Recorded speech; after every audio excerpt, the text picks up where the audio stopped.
ये अजीब मंत्री है, अद्भुत मंत्री है। ये बात सही कि हम कहते हैं 5,000 करोड़ का दे दो, वो कहते 10,000 करोड़ का ले लो। ये सच है, मैं झूठे क्या? ये हम चमत्कार सा देख रहे हैं। अब मैं भी मुख्यमंत्री हूं, जब पूरी फेरिस्त आती है तो फिर बजट कैसे क्या कहां से करें, 17 चीजें सोचनी पड़ती है। लेकिन नितिन जी आपने सिद्ध कर दिया, जहां चाह होती है वहां राह को निकलना ही पड़ता है। असंभव शब्द उनके शब्दकोश में नहीं है। गडकरी जी को शायद याद होगा, जब वो केंद्र में मंत्री बने 2014 के बाद, मैं उनके पास एक मांग लेके गया था।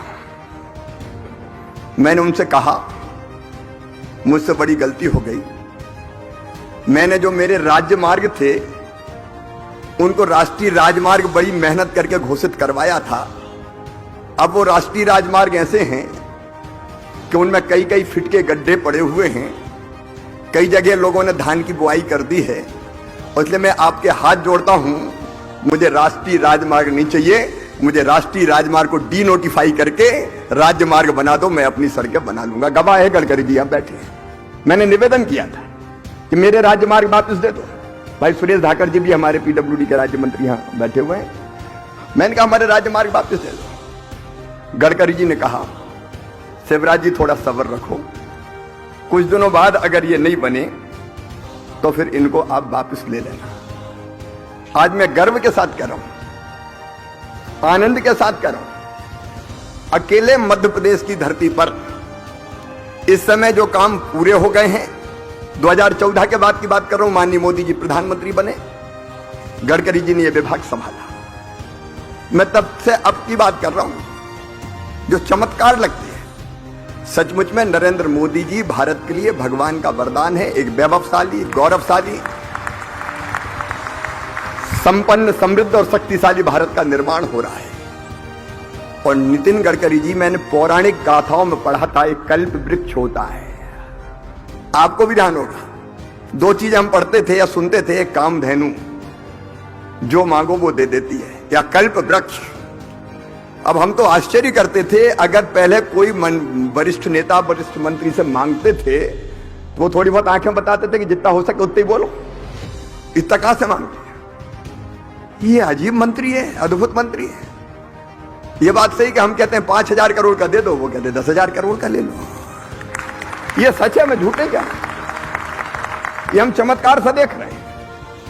अब मैं भी मुख्यमंत्री हूं, जब पूरी फेरिस्त आती है तो फिर बजट कैसे क्या कहां से करें, 17 चीजें सोचनी पड़ती है। लेकिन नितिन जी आपने सिद्ध कर दिया, जहां चाह होती है वहां राह को निकलना ही पड़ता है। असंभव शब्द उनके शब्दकोश में नहीं है। और इसलिए आज मैं मध्य प्रदेश वासियों को बताना चाहता हूं, 2014 के बाद जो काम पूरे हो गए, जो काम चल रहे हैं और जो काम उन्होंने अभी स्वीकृत किए हैं, जिनको अभी वो स्वीकृत करने वाले हैं, वो मिला के लगभग 2.5 लाख करोड़ रुपए के काम मध्य प्रदेश की धरती को दिए हैं श्रीमान नितिन गडकरी जी ने, आदरणीय प्रधानमंत्री जी ने। अब मुझे आश्चर्य होता, 8,000 करोड़ का बजट हुआ करता था औसत NHAI का मध्य प्रदेश के लिए, 8,000 करोड़ का। 8,000 करोड़ की जगह 2.5 लाख करोड़ के काम चल रहे हैं, चलने वाले हैं या पूरे हो गए हैं। 64,000 करोड़ के पूरे हो गए हैं इनमें से। उनमें से एक का लोकार्पण आज भी हुआ है और बाकी जारी है या स्वीकृत हो गए। अब बताइए, चंबल के पीड़ों में हम गए गडकरी जी के पास, मुझे लगा कि वहां जमीन बहुत है। अब चंबल के बीड़ों में कभी डाकुओं का राज हुआ करता था, वो डाकू वाकू तो हमने सब खत्म कर दिए, बचे नहीं कोई।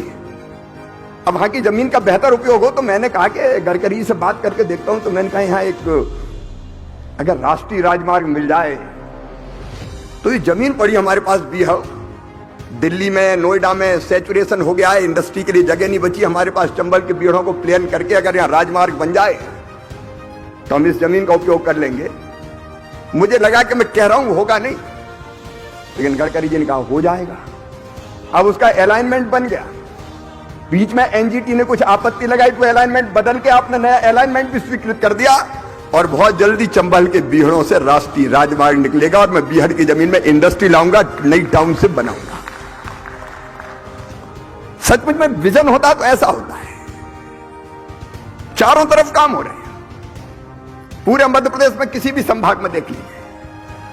मैं आज उन सबके विस्तार में नहीं जा रहा, अकेले इंदौर में जो हुआ है वो अभी बताया गया है, दोहराने की जरूरत नहीं।